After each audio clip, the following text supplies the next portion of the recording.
Hello मेरे प्यारे viewers, कैसे हैं आप सभी लोग। आशा करती हूँ आप सभी लोग अच्छे होंगे। कहानी के लिए मेरे चैनल को सब्सक्राइब कीजिए। अगर कहानी अच्छी लगे तो प्लीज़ लाइक ज़रूर कीजिएगा, और कहानी को लेकर कोई भी राय या सुझाव हो वो भी कमेंट बॉक्स में ज़रूर दीजिएगा। तो शुरू करते हैं आज की अपनी कहानी। पूरे गांव में ढोल नगाड़े बज रहे थे।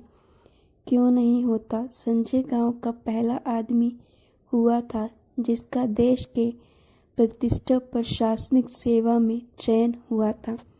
माता पिता भाई बहन के पांव जमीन पर नहीं पड़ रहे थे। बधाई देने वालों का तांता लगा हुआ था। फोन की घंटी चुप होने का नाम नहीं ले रही थी। संजय के मम्मी पापा गर्व से बधाई स्वीकार करने में लगे थे। अब तो चांदी ही चांदी है आप लोगों की। एक से एक बड़े लोगों के घर के रिश्ते आएंगे। दान दहेज का अंबार लग जाएगा। हमें बुलाना नहीं भूलिएगा। रिश्तेदार पड़ोसी की बातें सुनकर संजय के घर वाले गदगद हुए जा रहे थे। हाँ, रिश्ते बराबर वालों में ही अच्छा लगता है। कैसे भूल जाएंगे भाई, अपनों को कौन भूलता है, और भूल गए तो खुद ही चले आना। अपनों को बुलाना थोड़ी ना पड़ता है। इस तरह की कई बातें चर्चाएं हवा में तैर रही थी। पापा, आप क्यों नहीं समझते हैं, रिश्ता बराबर वालों में ही होना चाहिए। रामपुर वाले कलेक्टर साहब की बेटी हमारे घर में नहीं टिक पाएगी। फिर मुझे मत कहना कि हमें कुछ नहीं समझती। संजय फोन पर अपने पापा को बात करते हुए उनकी बात एक सिरे से नकारते हुए कहता है, अरे बेटा, कलेक्टर साहब बराबरी में ही तो हैं। खूब सारा दान दहेज भी देंगे, और कह रहे थे मुंबई वाली कोठी भी तुम्हारे नाम कर देंगे। संजय की माँ चाहते हुए बता रही थी, लेकिन घर वालों के सामने संजय की एक न चली।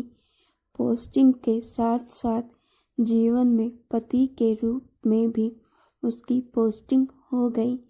संजय की पत्नी रंजना को संजय और उसके परिवार वाले फूटी आंख नहीं सुहाते थे।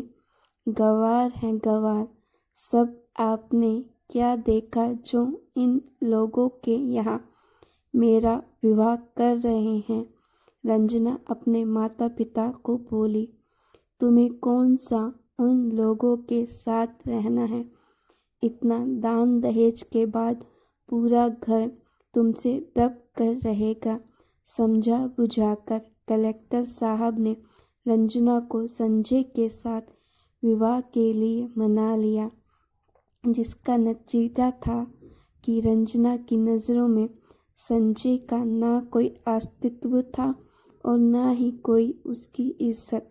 उसके सामने भी वह उसका और उसके परिवार वालों का मजाक उड़ाने से बाज नहीं आती थी।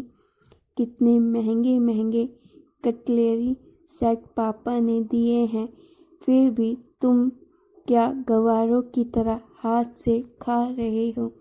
डाइनिंग टेबल पर खाना खाने के समय रंजना संजय को ललकारने लगती है, यह लॉन से फूल तोड़ने को किसने कहा था, और क्या गवारों की तरह बालों में फूल लगाए घूम रही हो।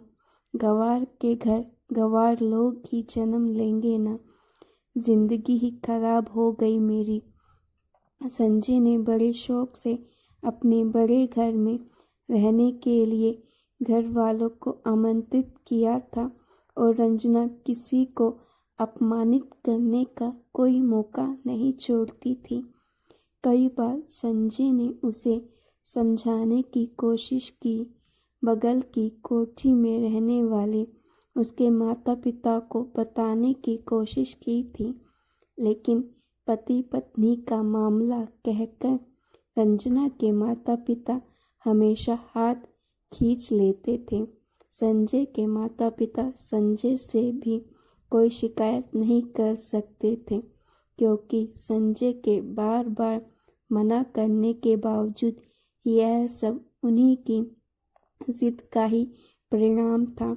रंजना के साथ जितना भी तालमेल बिठाने की कोशिश करते, रंजना अपने माता पिता से तुलना कर सब कुछ गुड़ गोबर कर देती।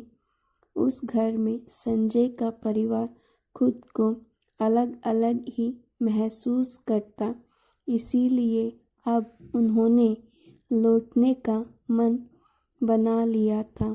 संजय संजय उठो, मम्मी का कॉल है, पापा की तबीयत ठीक नहीं है, हाथ पाँव ठंडे हो रहे हैं, उनके जल्दी चलो। रंजना सोए हुए संजय को जोर जोर से हिलाते हुए बोली। इस शोरगुल से संजय का परिवार भी जाग गया।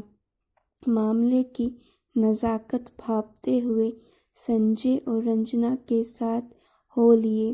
पिता को अचेत अवस्था में देख रंजना के हाथ पैर ढीले हो गए। संजय देखते ही डॉक्टर को कॉल कर चुका था। संजय के माता पिता घर से लाए सरसों के तेल से उनके सुन पड़े हाथ पैर में मालिश शुरू कर देते हैं। जब तक डॉक्टर आता है, मालिश से शरीर में गर्मी मिलती है। रंजना के पिताजी धीरे धीरे आंखें खोलने लगते हैं, लेकिन अभी बोलने की हालत में नहीं थे। अचानक इनका बीपी और शुगर कम हो जाने के कारण इन पर बेहोशी हावी होने लगी थी। आप लोगों की मालिश के फलस्वरूप इनके शरीर में ब्लड फ्लो बढ़ा और गर्मी आई, जो इनके लिए बेहोशी की हालत से निकालने में मददगार हुआ। दवाइयों का पर्चा संजय की ओर बढ़ाते हुए डॉक्टर ने कहा।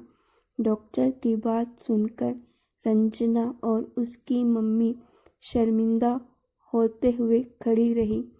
समधी समधन, हमें माफ़ कर दीजिए, सभी में सारे गुण नहीं पाए जाते हैं और हम मद में चूर होकर किसी के गुणों को पहचान सकने में भूलकर जाना गवार होने की निशानी है। रंजना की माँ की आंखों में पश्चाताप के आंसू बह रहे थे। तो गाइस, आपको अगर स्टोरी अच्छी लगी तो प्लीज़ लाइक कीजिएगा और ऐसी स्टोरीज़ के लिए मेरे चैनल को सब्सक्राइब ज़रूर कीजिए।